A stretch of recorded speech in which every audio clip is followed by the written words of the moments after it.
doença, somada à falta de atenção e o estresse ao volante, podem causar acidentes de trânsito com consequências incalculáveis. E frases como, se for dirigir não beba e quando for sair pense como quer voltar, podem parecer clichês, mas fazem toda a diferença quando são levadas a sério. Segundo dados da Organização Mundial da Saúde, acidentes de trânsito matam 1,25 milhões de pessoas e deixam outras 50 milhões feridas. No Brasil, o trânsito deixou 31.004 vítimas fatais, de janeiro a setembro de 2017, um aumento de 29% em relação ao mesmo período de 2016, de acordo com uma pesquisa de seguradoras que pagam o DPVAT. Quase metade dos acidentados tem entre 18 e 34 anos de idade, e em cada 4 acidentes, 3 têm um envolvimento de motocicletas. Já em 2018, 3.357 pedestres perderam a vida no trânsito brasileiro. Segundo um novo levantamento do Seguro DPVAT, nos primeiros 4 meses deste ano, foram 28 mortes registradas por dia, cerca de 1 morte por hora. Aloísio, Erli e Kellen fazem parte dessas estatísticas que existem por escolhas inadequadas e arriscadas dos cidadãos no trânsito.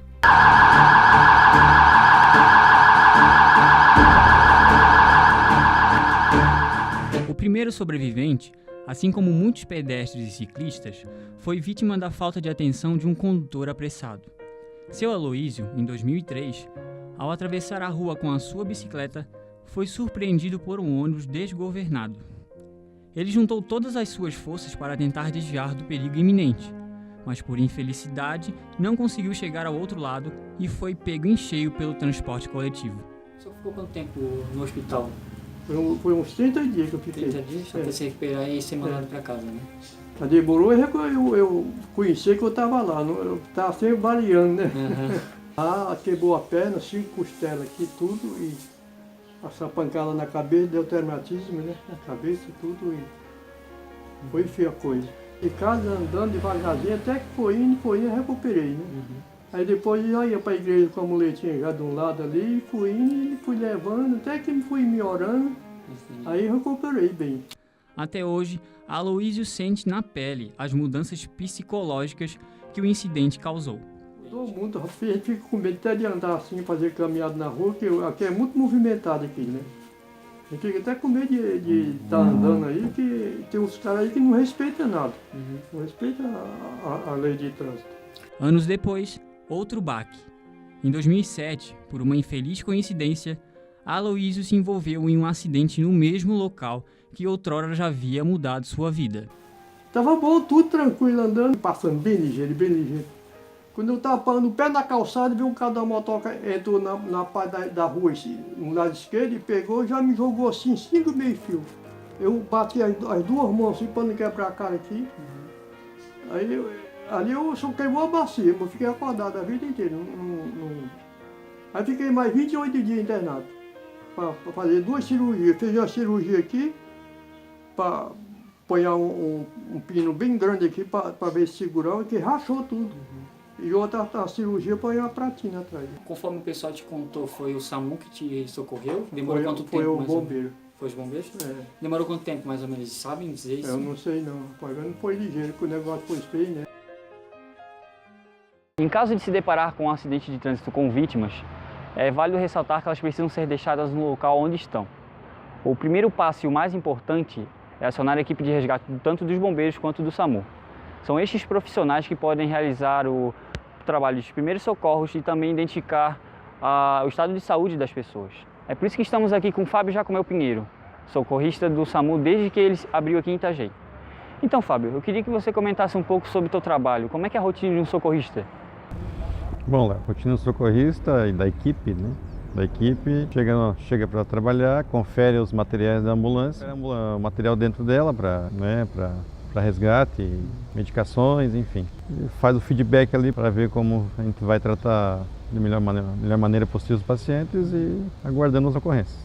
E como é que chega até vocês, assim, através de ambiente sonoro? Qual que é o aviso para vocês saírem até uma ocorrência? Nosso acionamento é via telefone. A rotina de um socorrista é atribulada. Durante o turno de trabalho, o profissional precisa deixar de lado suas necessidades como ser humano em prol da sobrevivência dos outros. Tem turnos que não consegue nem ir no banheiro, nem jantar, por exemplo. Nem comer nada, nem tomar água às vezes.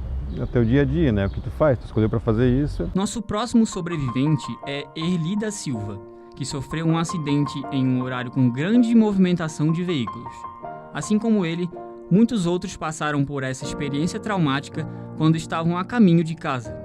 Mesmo com a prioridade na situação, Erli não pôde escapar do acidente. Saí 6 horas de serviço na sexta-feira, chegou ali em frente o bombeiro, o cara quando entra pro UPA, ele há de esperar, não, ele chegou e entrou, eu vim 60 por hora mais ou menos. Aí a minha moto chegou e deu bem na porta traseira. E a minha moto partiu em 2 pedaços, um pedaço ficou 10 metros e a outra ficou cá. Eu tô vivo por milagre de Deus, né? Estava na razão, então, Não, durante o acidente? Na minha pista é normal. E ele veio e cortou? Cortou. Um coronel da polícia. Coronel da polícia. Ele prestou socorro? Quem foi que prestou socorro? Eu prestou nada, quem prestou socorro foi os colegas meus. Aí depois eu fiquei com um bocado de sangue, uma poça de sangue ali que eu me lembro, e na maca eu me acabei. Apaguei. Fiquei em coma quando cheguei no hospital. Aí fui me acordar da sexta, fui me acordar às 9 horas da manhã. No hospital fiquei 12 dias. Erli conta as consequências que sofreu no corpo após o acidente e o tempo que precisou para se recuperar. Eu quebrei esse braço, aqui eu tenho 3 parafusos, uma chapa, e aqui eu quebrei esse braço também, aqui eu só levei fio. E quebrei a perna, levei, eu acho que 12 ou 11 parafusos e aquela ferragem no meio. Né? Pelo acidente que eu levei feio, eu me recuperei rápido. Sem se levantar olha cara, acho que foi quase, se eu não estou mentindo, acho que quase 5 meses. Quase 5 meses sem se levantar. Entre cadeira de roda? Só cadeira de roda. Pra lá, pra cá, vinha aqui, cadeira de roda, pá, ia no banheiro, cadeira de roda. Assim. E qual é a expectativa do senhor para que ocorra tudo certo? Ou essa cirurgia, essa nova cirurgia, é que volte a trabalhar? É que eu volto a trabalhar. Você sente falta de trabalhar? Meu Deus, sente falta. Eu fico o dia todo de casa aí sem fazer nada, cara. Nada, você não quer nada. Como é que foi pro senhor essa experiência? Um balanço geral que o senhor falaria? Acabou comigo, né? Falaram pra mim que a minha vida não vai voltar mais normal como era antes. Vou ficar com defeito na perna. Eu digo uma coisa, tudo certa, cara. Tudo certa. Tudo errado. Tudo errado. Desde com o Detran até a polícia falou, né? Porque tem placa que tu vai, tem placa que não pode, tem. Não sei, uma confusão nesse trânsito, não dá pra entender nada. Sabe como é que é o negócio? Sim. É assim. Porque se tu entra pro UPA, tu é obrigado a parar. Não tem placa de pare. Quando eu levei o acidente, não tinha placa. Agora que eles botaram. Visto que o trânsito no Brasil é o 5º que mais mata no ranking mundial, as principais causas dos acidentes são o excesso de velocidade, beber e dirigir e uma combinação mais recente, o celular e a direção.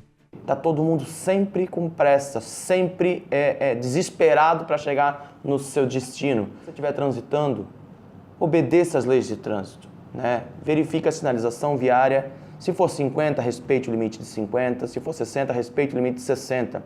As placas estão naquelas vias porque já foi feito um estudo detalhado para verificar qual a melhor velocidade, né, e a velocidade mais segura para se transitar para aquela região. Sempre respeitem a sinalização de trânsito, né? A possibilidade de você se envolver num acidente grave vai reduzir drasticamente.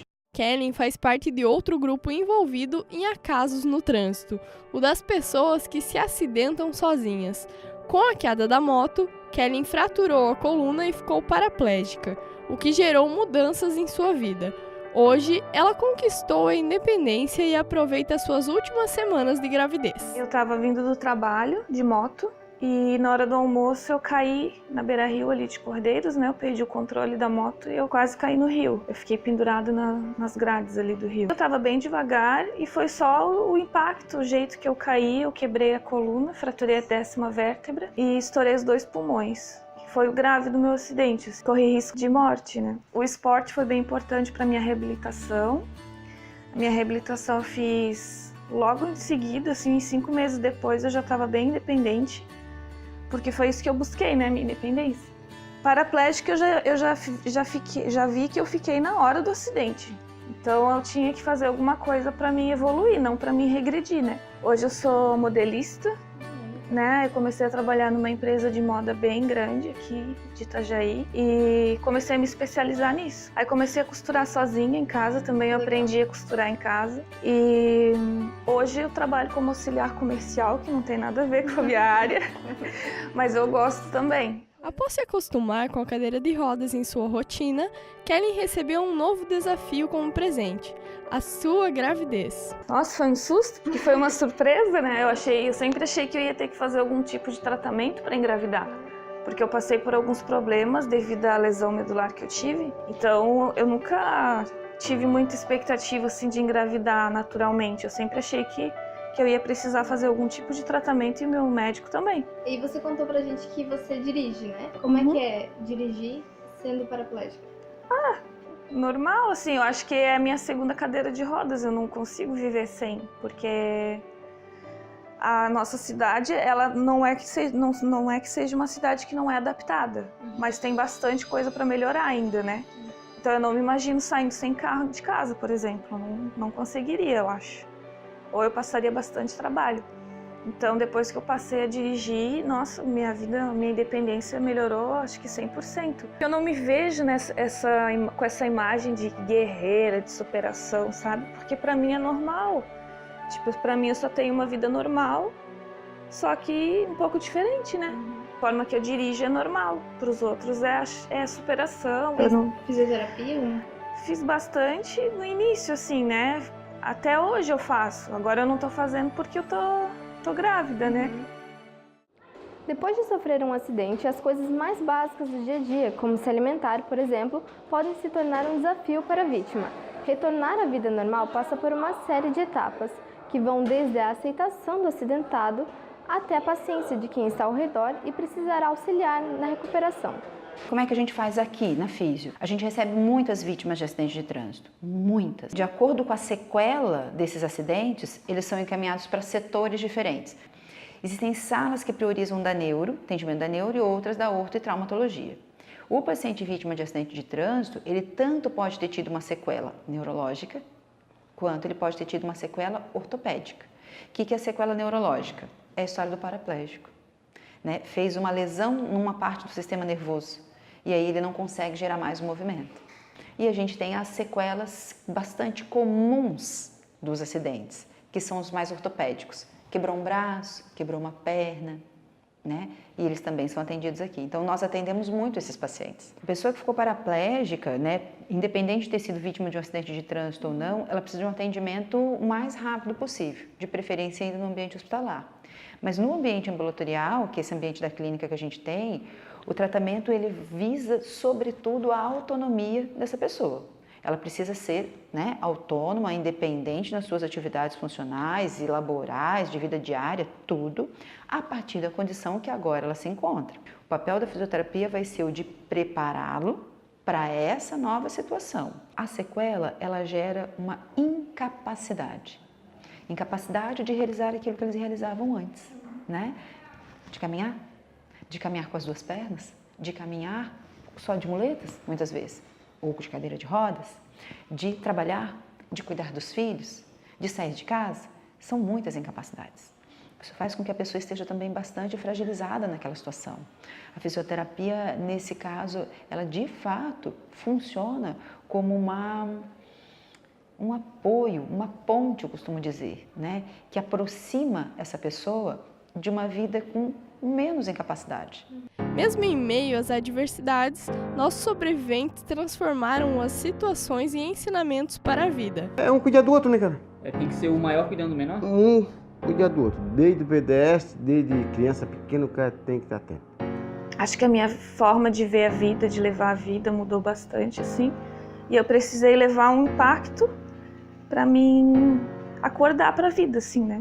Começar a viver o que eu queria, começar a correr atrás dos meus sonhos e começar a pensar mais em mim, valorizar coisas que antes eu achava que era besteira e hoje eu não acho, deixar para trás algumas futilidades que antes eu dava mais valor e hoje eu não dou, né?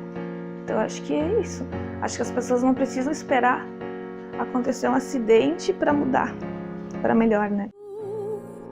On days and I rise up